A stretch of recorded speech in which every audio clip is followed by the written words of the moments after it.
Hey everybody, I'm Vera Stewart and welcome to the VeryVera Show. I'm joining you today from a friend's home right here in the Somerville area of Augusta. This house was built in 1932, went through a complete renovation in 2018 and 19, and honestly, they started from scratch. This house had been vacant for years. So we've got an amazing kitchen to work in today. And we're gonna do recipes with tomatoes. You know, this time of year, they're just coming in left and right.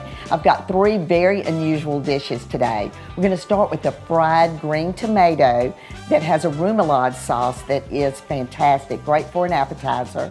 Then we'll move in for an entree into a heirloom tomato and chicken toss. Real cool, different, love it. And then finally, have you ever heard of a tomato cobbler? Well, this is made with cherry tomatoes. It's so good, and it has a basil ice cream on top. And in Vera's Corner today, we're gonna do stewed tomatoes so you can learn how to keep them when they're in season. So let's get my apron on and get in the kitchen and get started on that appetizer.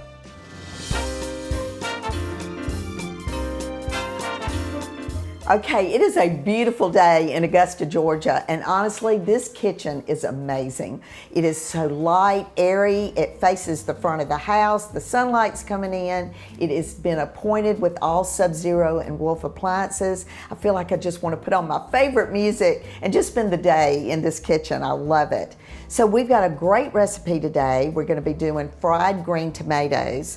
But let me tell you a little bit about this recipe. First of all, you know, we're all so familiar with it here in the South. You can hardly go to a restaurant and not see that on a menu. But the actual recipe is like the late 1870s in Chicago. And none of us down here knew anything about it until 31 years ago when a movie came out called Fried Green Tomatoes. And it was just the biggest hit. Everybody loved it. People continue to watch it in reruns. And now it's become a very popular appetizer and one that we all enjoy. So I want you to learn how to make it because this time of year, the green tomatoes are just abundant and it's just not that hard to do. But the real trick here is the remoulade sauce. This is what really pops this recipe. So real quickly, let me tell you about the tomatoes. We sliced them to about 1/4 of an inch. And remember, these are really firm because they're green because they're not ripe. And you're gonna salt them pretty generously on both sides and put them in a colander and let all of that extra liquid just come out of those tomatoes. Then once you've done that, rinse them off a little bit to get some of the excess salt, and then you're just gonna blot them with a paper towel. Just get that extra excess of water off. So that's where I am with that right now. So let's get the remoulade going. So this is mayonnaise, and I always use Hellmann's. I love to, even in a sauce, to use my favorite brands because it does make a difference in the flavor. And then we have sour cream, and I love Daisy sour cream. So we have that, and then Heinz ketchup. We've got some French's dark mustard. And this makes quite a bit, but it lasts in the refrigerator for a couple of weeks. So it's good on lots of things. Like lemon juice, garlic, minced garlic. And this is fresh, not out of the jar. And then Tony Chachere's Creole seasoning. And we're just gonna mix this up. And that's gonna be the topper. Little dipping sauce for this great dish. All right, so getting these ready to go into the fryer, we're gonna do wet, dry, and then we'll put them over here. So just in any frying technique, you wanna do your wet ingredient dipping first. And I'm just gonna whisk this cream and egg together. And this is nice and thick, and now that I've blotted the tomatoes, that's gonna stick. All right, so to my cornmeal, I'm gonna add flour, salt, and pepper. And just mix that up with a fork. And I love to use the pie plates when I'm doing this because you can, move around and dredge really well. All right, so let's get the first one going. So into the liquid. And now we'll run it around in the batter. And if you really wanted this to be nice and crunchy, you could double dip. All right, so we're gonna get all of these battered up, lay them on the paper towel over here. When we come back from the break, we're going to do an heirloom tomato and chicken toss. Delicious. And then I will be frying these up during the break.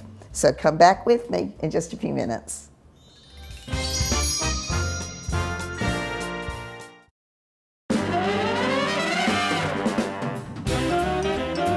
Welcome back, everybody, and if you're just joining me, we are celebrating the South with all of the amazing produce, vegetables, fruits that come in this time of year.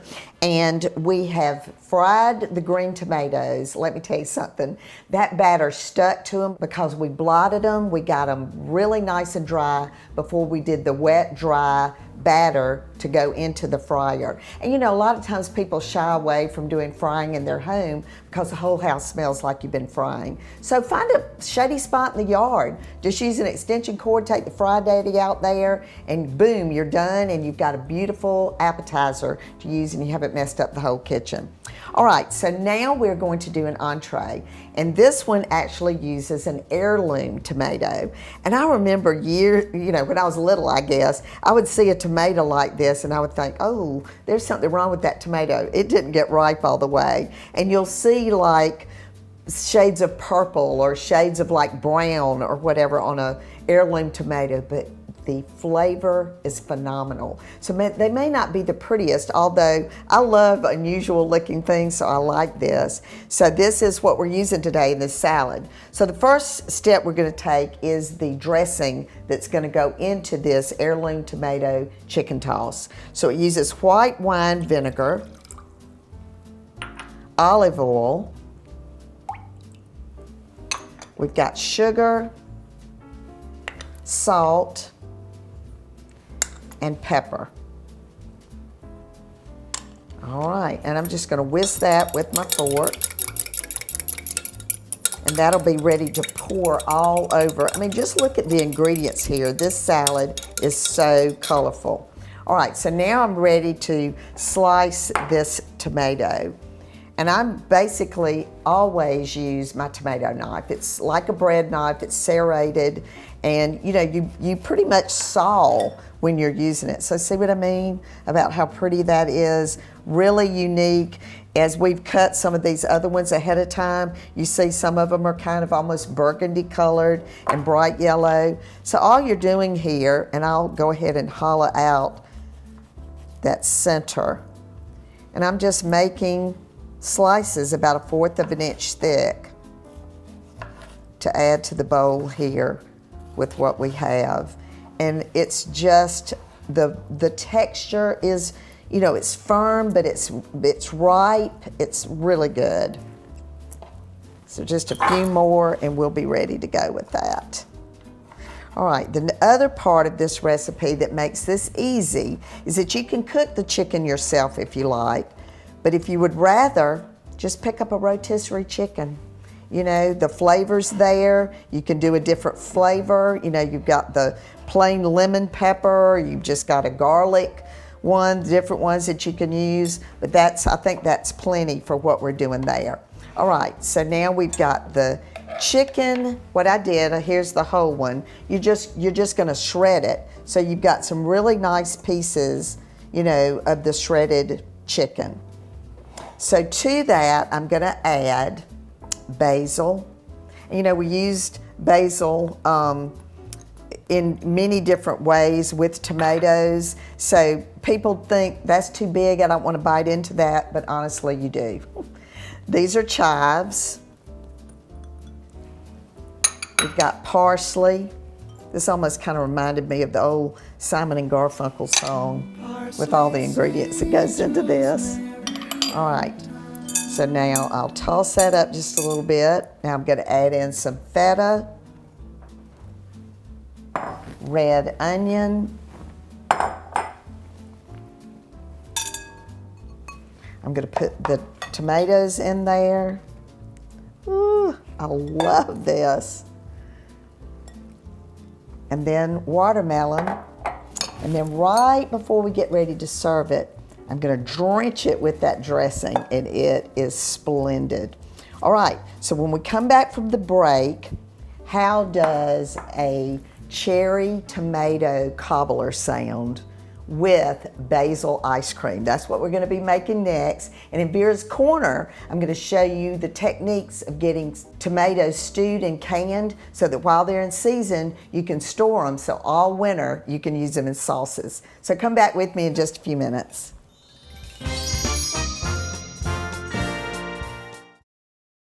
Vera's Corner is brought to you by TaxSlayer.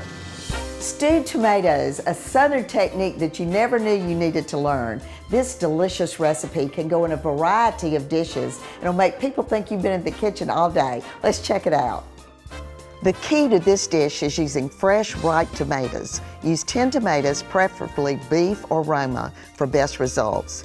Begin by bringing a large pot of water to a boil. Submerge the tomatoes in the boiling water for 30 seconds. Remove with a slotted spoon and place immediately into an ice bath.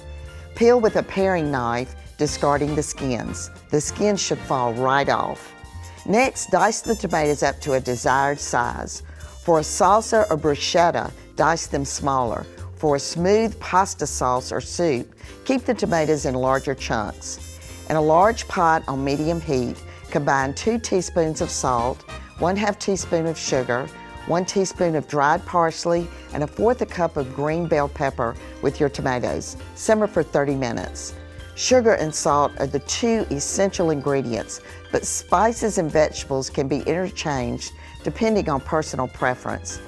Serve stewed tomatoes fresh. Store them in a mason jar in the fridge for up to 4 days or freeze for later use. From soup to salsa to bruschetta or a simple pasta, this simple dish will be a show-stopping addition to any meal. Start free today at TaxSlayer.com.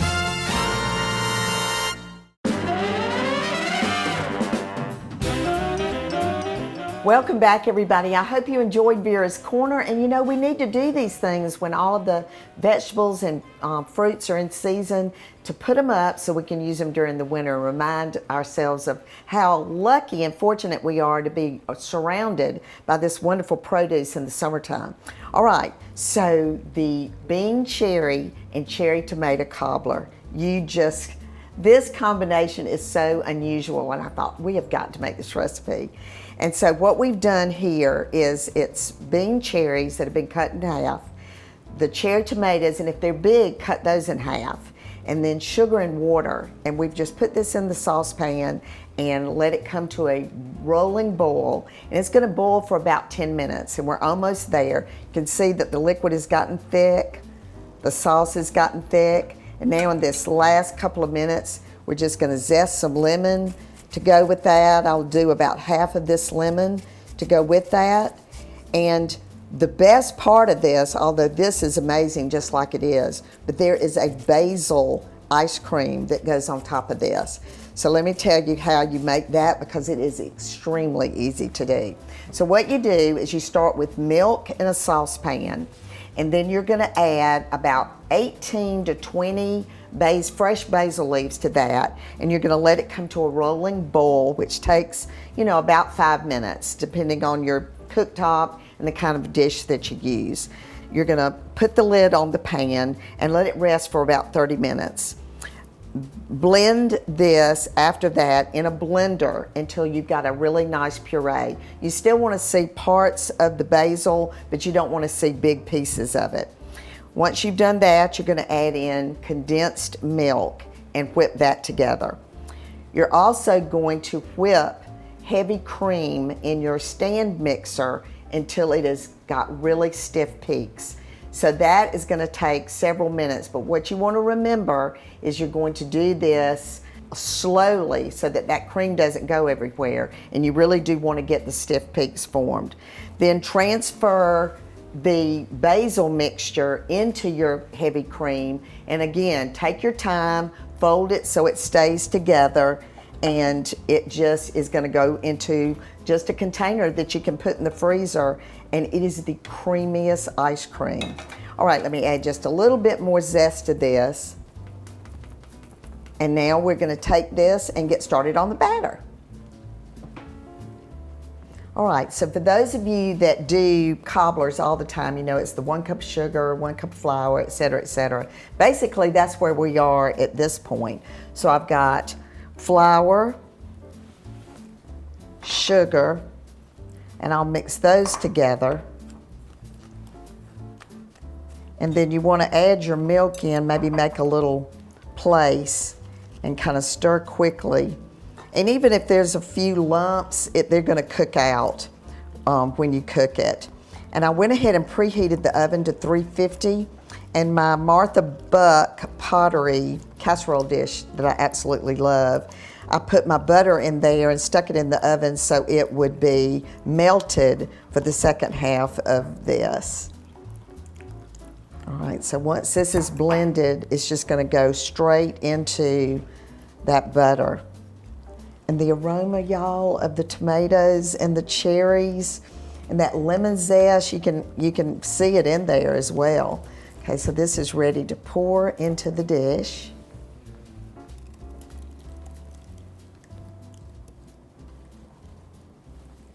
And now I'm going to spoon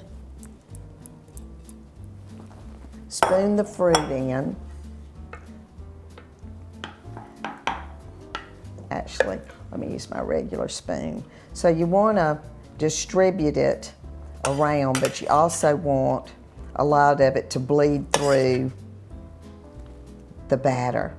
And then you can pour some of this delicious juice, and you can reserve some of it to go on top. All right, so we're going to get this in the oven. It's going to bake for about 30 minutes or so until it's golden brown on the top. When we come back, we're going to lay it all out in this gorgeous kitchen. They eat a lot in here, so this is going to be fun. And then I'll also give you some educational tips on all the different types of tomatoes. So come back with me in just a few minutes. I'm so excited.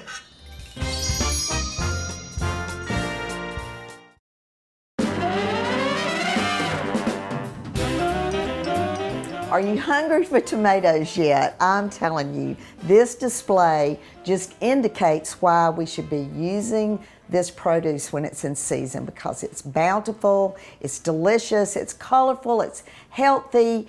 It's just has made this table, you don't even need flowers. It's so beautiful. And certainly for me to be in my friend's home today, to enjoy this experience in their kitchen has been so wonderful. I've just had the greatest time. So let's do a little education for a moment about the different tomatoes that you see right now. There's so many varieties and they're used for different things. So first of all, we've got aroma tomatoes. So aroma, you really can buy all year because they come from all over the world. They're a firmer tomato, will not fall apart if you're making something that you want the tomato to stay intact. The little cherry tomatoes, they can be the sweet grape that are kind of more elongated. Those are great. The red beefsteak tomato is a much larger tomato if you're doing something like a hamburger and you want to have a really great presentation there. Then on the vine certainly makes a beautiful presentation on something like this where you can show that it's right off the vine.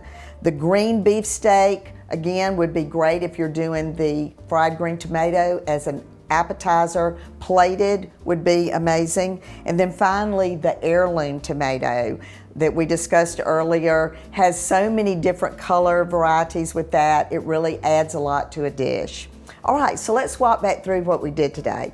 We started with the fried green tomato. Those fried up so beautifully. We've got them on a platter with the Creole sauce in the center. You know, use your actual fruit and vegetables to garnish your platters. So those are really crisp, great for a quick appetizer. And then the heirloom tomato and chicken toss Just look how pretty that is on the platter. The watermelon, all of the different fresh herbs that are in it. I poured the vinaigrette over the top of it right before I served it. You know, you could have a wedge of watermelon on the side of your platter. Really makes that look great. And then finally, we've got the cherry cobbler, and it just baked up beautifully. All of the fruit bled through right there. So I want to just take a spoonful of that so you can see how gorgeous that is in the bowl. Has a lot of gooiness. The crust is really crisp. And now we've got the basil ice cream that goes on top of it. And see, we didn't even add any additional coloring to this. So you've got a nice green tint. We can put a little bit of the fresh basil on the side to garnish. And you have got a splendid dessert. This would actually be great for a brunch. People would be so surprised.